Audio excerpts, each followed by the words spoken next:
If everyone could please take their places. That means you, Leisha.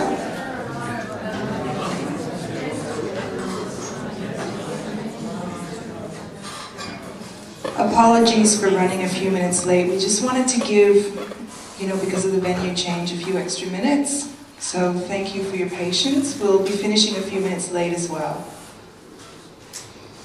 So just to introduce myself and Flavia, I'm Susan, and Flavia is up at the door, and we are the organizers. And Central Institute of Technology is our sponsor who makes these nights possible. So on behalf of us, welcome. Last time I asked everyone if you were aware that Central has certificate and diploma programs on sustainability and whether or not you knew they could be used as a uni pathway. And a lot of you knew that, so I dug a little deeper and I tried to find some other information that might be interesting. Did you know Central Institute of Technology currently has a range of environmentally friendly, sustainable strategies and procedures in place across all their campuses?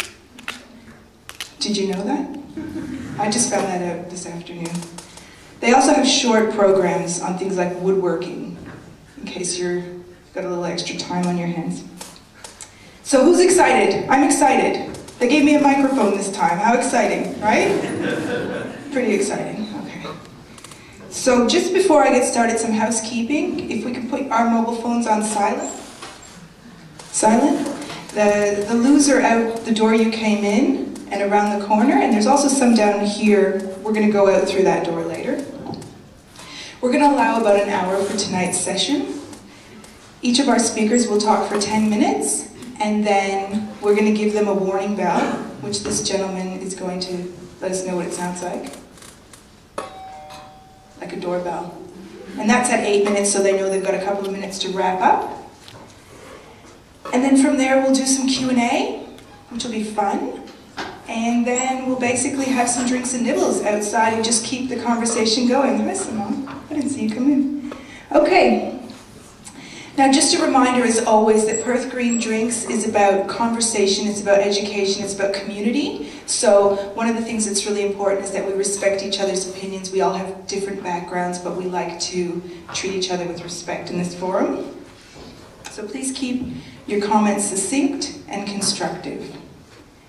Now, tonight we have 3 speakers I'm very excited to introduce. Jane is the chair of the Alliance for Clean Environment and the secretary for the National Toxics Network. That's Jane Bremer. We also have Dr. George Crisp, who is a GP. He's also the WA chair of Doctors for the Environment Australia and the co-developer of Green Practice, which he'll tell you maybe a little bit more later.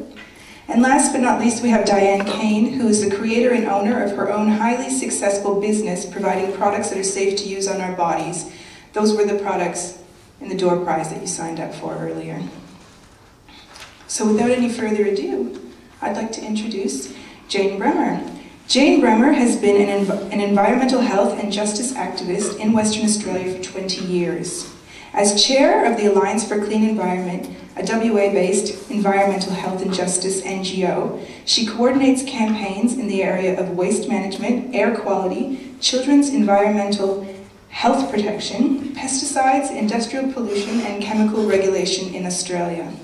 Jane is also secretary for the National Toxics Network, which is Australia's peak toxics and pollution reduction NGO. Jane believes environmental health protection is vital for our survival and should underpin all government decision-making. As such, she works with global NGOs to eliminate persistent organic pollutants, or POPs, and raise our awareness about the profound impact pollutants have on the environment, in our homes, and in our air, water, and food, particularly with children and the unborn. So without any further ado, I give you Jane.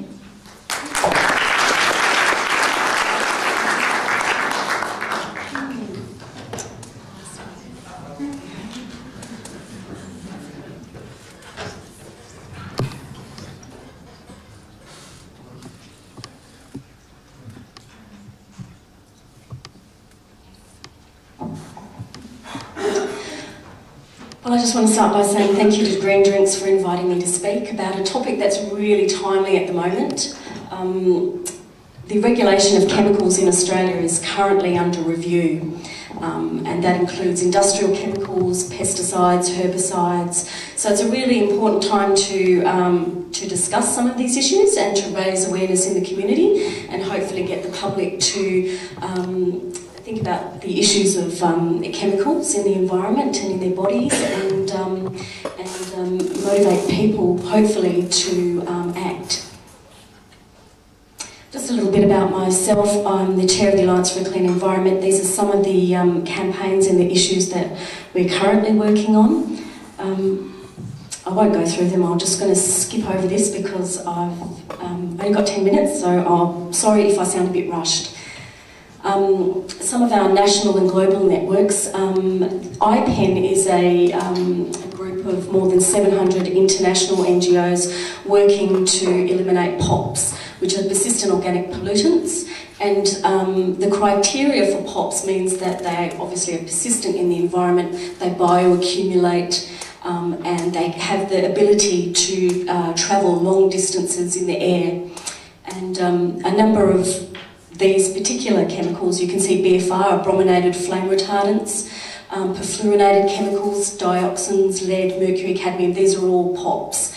And this is a globally binding treaty that Australia is signatory to, called the Stockholm Convention, working towards eliminating these chemicals from the planet because they're here forever and they cause immense damage to the environment and public health. NTN also works with the Australian government on a number of committees. The Stockholm Convention Committee, electronic waste, which is a really big issue because of the brominated flame retardants that are involved in electronic waste, hazardous waste of course, industrial chemicals, nanotechnology and pesticides regulation.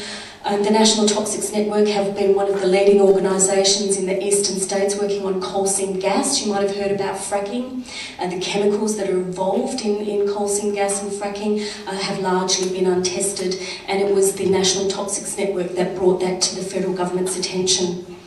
Gaia is the Global Alliance for Incinerator Alternatives, and we work closely with Gaia, who are a participating IPEN NGO, to help eliminate dioxin, and dioxin largely comes from incinerators and waste-to-energy plants. So we work with these other NGOs to campaign against that, and that's a very timely campaign as well in Australia, particularly in Western Australia, because we've got about 4 incinerator and waste-to-energy plants in the pipeline, and there are more proposed for the eastern states.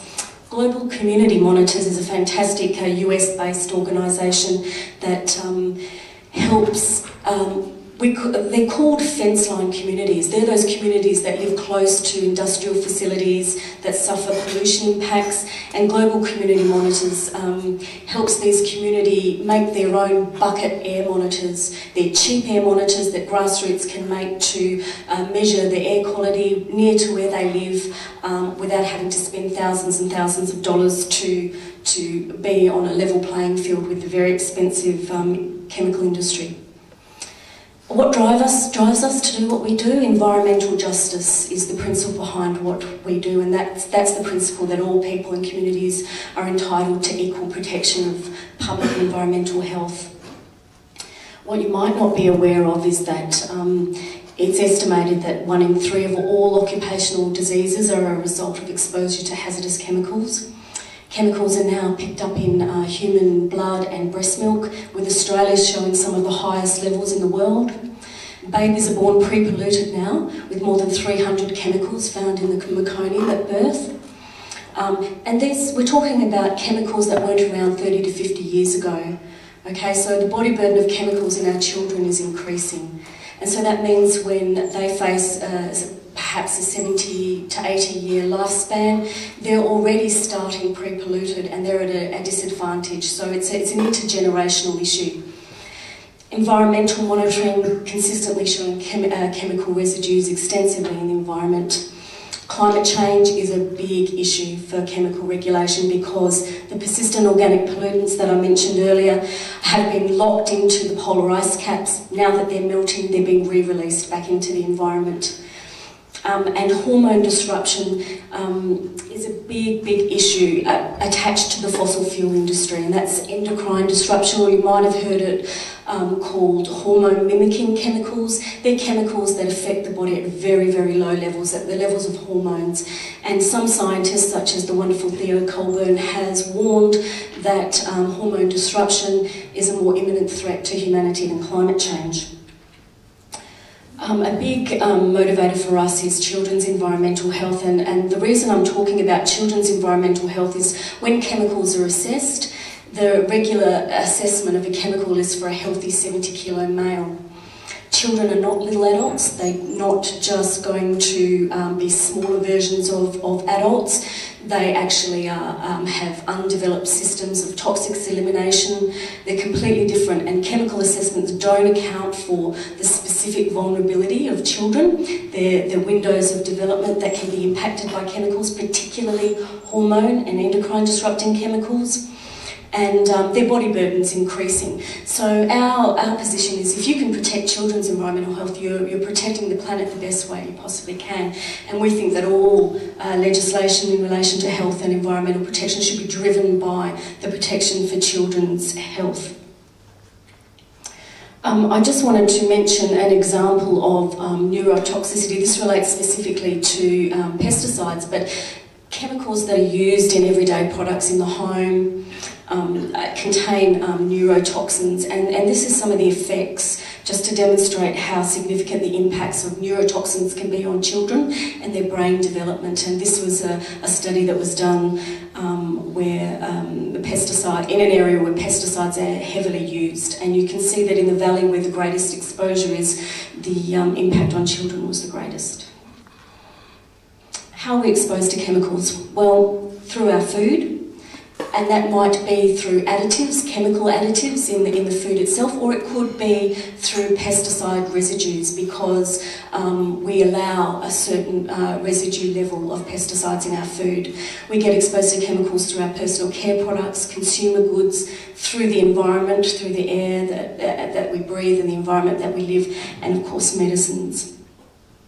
The awful truth, I'm sorry to bring the awful truth to you, but in Australia we have a very complex, fragmented system of chemical regulation. The area that I work in mostly is industrial chemicals, and just to explain, the chemicals that are used in consumer products, in food, in pharmaceuticals, in herbicides, they're all the same group of chemicals. You'd be quite surprised to know that chemicals that are used for herbicides are also food additives, the same chemicals. So, oh my God, I'm going to have to fly through. Anyway, the awful truth is that we have an inventory in Australia. It's called the AICS inventory, and there's about 40,000 chemicals on the inventory, and they haven't been assessed for human health and environmental impact. And I work very hard to convince the federal government to hurry that up. I'm going to flip through this because these are the agencies that are responsible for regulating chemicals.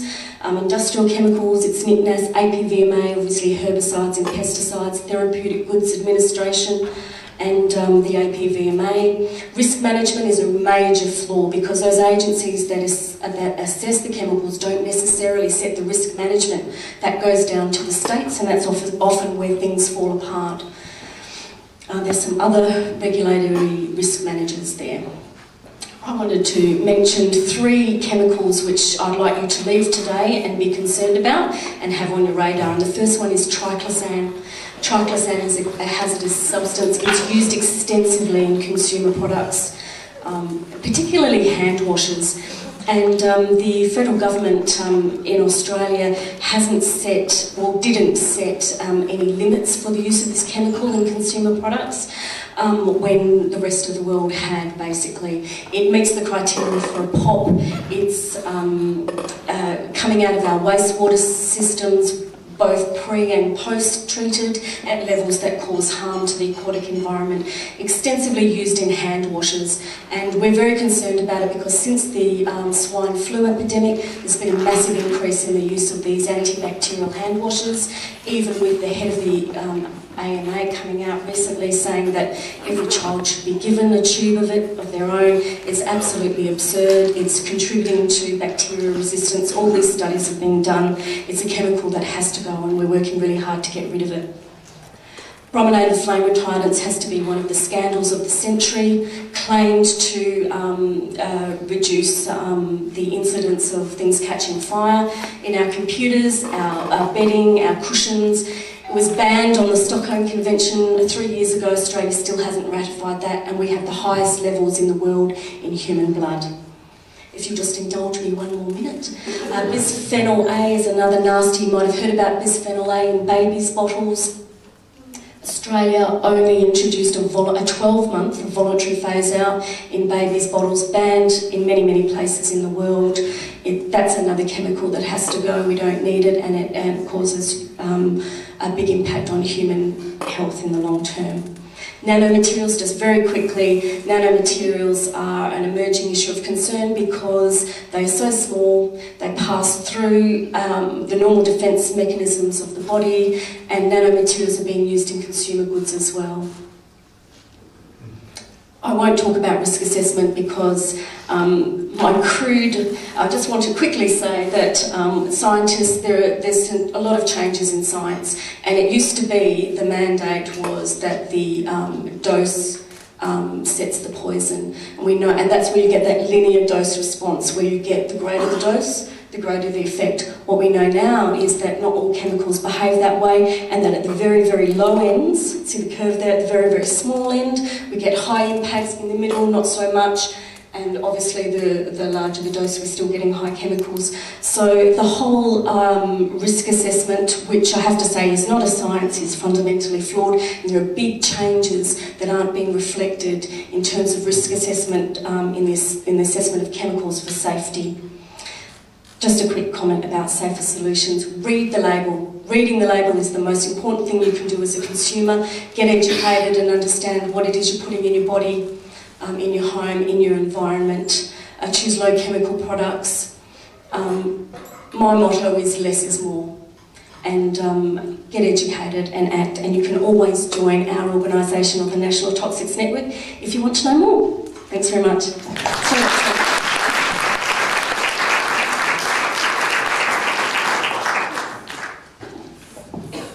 Thank you, Jane. That was a little bit scary, but I'm glad we indulged you to the end so that we could find out at least something we can do about that.